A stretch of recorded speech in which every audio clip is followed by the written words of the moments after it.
প্রায় ২ মাস ধরে চলা যুদ্ধের পর যুক্তরাষ্ট্র এবং ইরানের মধ্যে আলোচনা শুরু হলেও দুপক্ষের মধ্যে বড় ধরনের মতপার্থক্য এখনো রয়েই গেছে।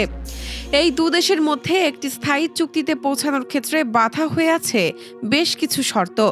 এর মধ্যে প্রধান ৫ শর্ত তুলে ধরেছে কাতার ভিত্তিক গণমাধ্যম আল জাজিরা। এখানে শর্তগুলি তুলে ধরা হলো। প্রথম শর্ত, পারমাণবিক কর্মসূচি।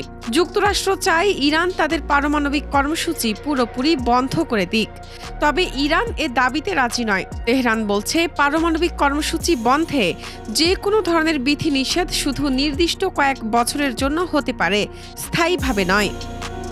দ্বিতীয় শর্ত, ইউরেনিয়াম মজুত। ইরানের কাছে বর্তমানে ৪০০ কেজি বা ৮৮০ পাউন্ড উচ্চ মাত্রায় সমৃদ্ধ ইউরেনিয়াম মজুত রয়েছে।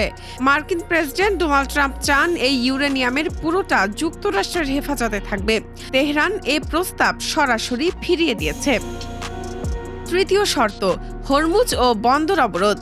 ইরান স্পষ্ট জানিয়ে দিয়েছে যুক্তরাষ্ট্র তাদের বন্দরের উপর থেকে অবরোধ তুলে না নেওয়া পর্যন্ত হরমুজ প্রণালীতে জাহাজ চলাচলের ওপর আরোপিত বিধিনিষেধ বহাল থাকবে।